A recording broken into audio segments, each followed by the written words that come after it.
এক মন এলেম হলে 10 মন তার আকল জরুরি। আকল জ্ঞান তো কিচ্ছু নাই, যা মন চায় তাই বলতে থাকে এই মানুষগুলো। কি জঘন্য গুস্তাখি আর বেয়াদবি, কত বড় চরম সীমালঙ্ঘনকারী।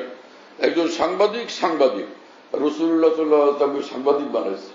জাহালতের মূর্খতার কোন সীমা আছে নালায়েকদের? কি আশ্চর্য! অথচ আপনারা উপরে যারা দায়িত্বশীল নেতৃবৃন্দ, আপনারা এগুলোর ব্যাপারে কথা বলেন, এগুলোকে সামলান না। ইসলাম চিন্তা করতেছেন, কিসের ইসলাম চিন্তা করতেছেন?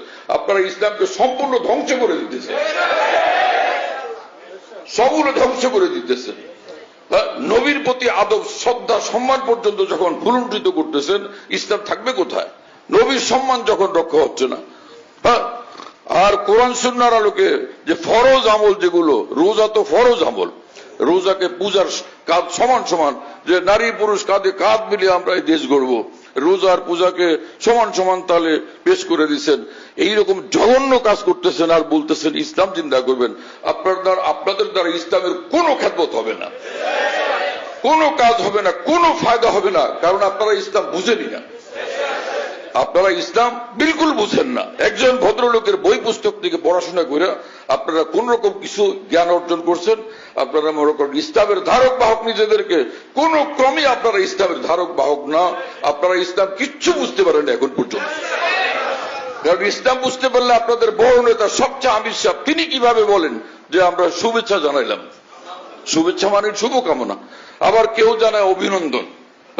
শুধু এই উনারাই না, আরো রাজনীতিবিদরা আরেকজনে গিয়ে সেখানে হাত জোড় করে, তো সেখানে ওই কি জানি সে প্রতিমাকে শ্রদ্ধা নিবেদন করতেছে। প্রতিমাকে শ্রদ্ধা নিবেদন করলে সে তো কাফের হয়ে যাবে।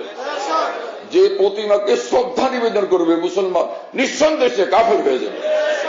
কিসের রাজনীতি করেন আপনারা? প্রথম তো নিজের দ্বীন ঈমান হেফাজত করবেন, ইসলাম হেফাজত করবেন, আল্লাহর সঙ্গে সম্পর্ক হেফাজত করবেন, মুহাম্মদুর রাসূলুল্লাহ সাল্লাল্লাহু আলাইহি ওয়াসাল্লামের সঙ্গে সম্পর্ক হেফাজত করবেন, আখিরাত হেফাজত করবেন, জান্নাতটাকে হেফাজত করবেন, তারপরে গিয়ে রাজনীতি করেন। নিজেকে জাহান্নামের কীট বানায় আপনারা রাজনীতি করতেছেন। কিসের রাজনীতি করতেছেন আপনারা? এই দেশের 92% মানুষ মুসলমান। এই দেশের রাজনীতি করতে হলে মুসলমানদের চেতনা, মুসলমানদের চিন্তা, মুসলমানদের ঐতিহ্য, এগুলোকে খেয়াল রাখতে হবে। শতভাগ এগুলোর হেফাজতের দায়িত্ব নিয়ে পরে আপনারা রাজনীতি করবেন। আর না হলে রাজনীতির মধ্যে ছেড়ে বাইরে চলে যান। খেত খামারে কাজ করেন, কৃষকের কাজ করেন, কেরোসিন তেল বিক্রি করেন, হলুদ মরিচ বিক্রি করেন, ধনিয়া পাতা বিক্রি করেন। সেটা একটা সম্মানজনক পেশা। এত নিচে নামলেন কিভাবে আপনারা? আশ্চর্যের বিষয়।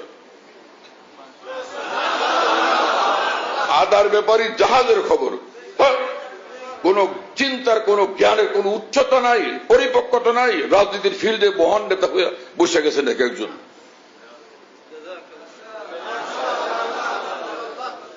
রাজনীতি করা কোন ফরজ আপনাদের জন্য? এই দেশ আমাদের, আল্লাহ এই দেশকে হেফাজত করবেন। যে সকল ফেরাউন এবং জালেমরা এখানে আসবে, আল্লাহ ওদেরকে ধ্বংস করে দিবেন, খতম করে দিবেন।